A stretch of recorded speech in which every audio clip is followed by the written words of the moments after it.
देखिए, सबसे बड़ा वैक्सीनेशन प्रोग्राम हमने शुरू किया था और पूरी दुनिया में उसकी चर्चा भी थी। सबसे बड़ी पॉपुलेशन हमारे पास है और वो अपने आप में एक बड़ा चैलेंज है। लेकिन अगर हम डेटा पर भी नजर डालते हैं तो अप्रैल 2021 में हर दिन एवरेज 30 लाख प्लस डोजेज लग रहे थे लोगों को, और मई 2021 यानी ठीक एक महीने बाद 23 मई तक का डेटा अगर हम देखें तो 16 लाख प्लस डोजेज हर दिन औसतन लग रहे थे। अगर इस एवरेज को लेकर हम चलते हैं तो आंकड़ा ये कहता है कि पूरी आबादी के वैक्सीनेशन में 4 साल लग जाएंगे। ये लड़ाई जो है वायरस के खिलाफ, आप इन आंकड़ों के आधार पर इसे कितना चुनौतीपूर्ण मानती हैं?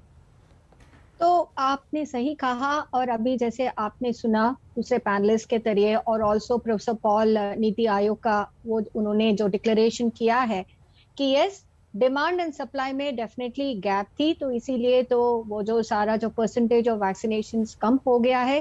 पर we are not looking at that rate.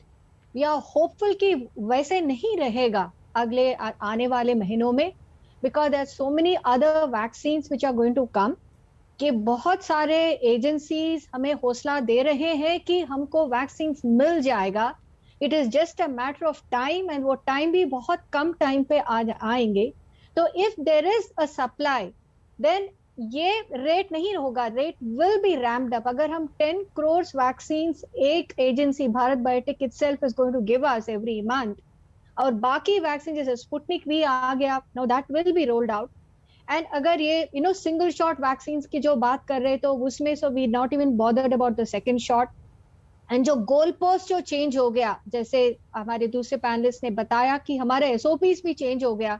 जो इन्फेक्टेड है उनके लिए तो आगे देयर इज अ गैप, जो कोविशील्ड के गैप आ गया। इस तरह हम देखें तो रेट विल इंक्रीज, और मैं कॉन्फिडेंट हूं कि ये इतने साल नहीं रहना चाहिए। I think we will be able to vaccinate provided जो भी अभी प्रोमिसेस किए गए हैं वो सब they are able to fulfil कि उतना डिमांड आएगा। Then it is only be a strategy कि कैसे रोल आउट करना है। उस रोल आउट स्ट्रैटेजी में आई थिंक हम कुछ नई तरीके अप्लाई करना पड़ेगा ताकि हम लोगों तक जाए वो वैक्सीन करने के लिए। ये नहीं कि वो लोग हमारे पास आए अपने आप वैक्सीनेट करने के लिए। I think that's where we also need to have some tweaking of that policy. Supply आ जाए, हमारा रोल आउट पॉलिसी भी थोड़ा चेंज हो जाए तो we will be able to vaccinate much faster.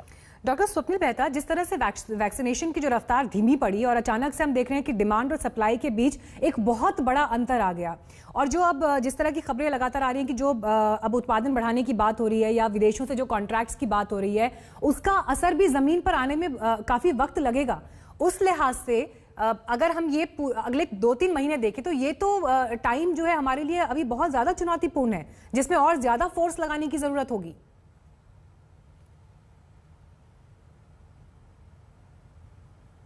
थोड़ा सा गार्डेड रहने की जरूरत है। सोशल डिस्टेंसिंग हो गया, मास्क हो गया, सैनिटाइजर का यूज हो गया, इन चीजों का रेगुलरली लोगों को पालन करना है। अगले 2-3 महीने डेफिनेटली क्रूशियल है, बट ग्रेजुअली डिमांड कवर हो रही है। गवर्नमेंट की साइड से फुल एफर्ट्स हैं। आज डॉक्टर पॉल ने काफी सारे फैक्ट जो ये मिथ सर्कुलेट हो रहे थे उन पे काफी क्लैरिफिकेशंस दिए हैं, और मुझे लगता है कि सिचुएशन इम्प्रूव होनी चाहिए आने वाले दिनों में। केसेस भी अभी घटे हैं, तो बिफोर मतलब तीसरी वेव के आने के पहले अगर हम एंटिसिपेट करें कि तीसरी वेव को आने में अगले 2-3 महीने लगेंगे, तो तब तक हमारे पास एक सफिशिएंट नंबर ऑफ जो पॉपुलेशन है, जनसंख्या है, उसको वैक्सीन मिल जाना चाहिए तब तक। डॉक्टर राहिल चौधरी, आपका इस बारे में क्या सोचना है? अगर दवा जो एक्स्ट्रा डोजेज आने हैं, जो हम कह रहे हैं कि एक नई ताकत के साथ जुटा जाए जमीन पर, अगर उसमें भी दिसंबर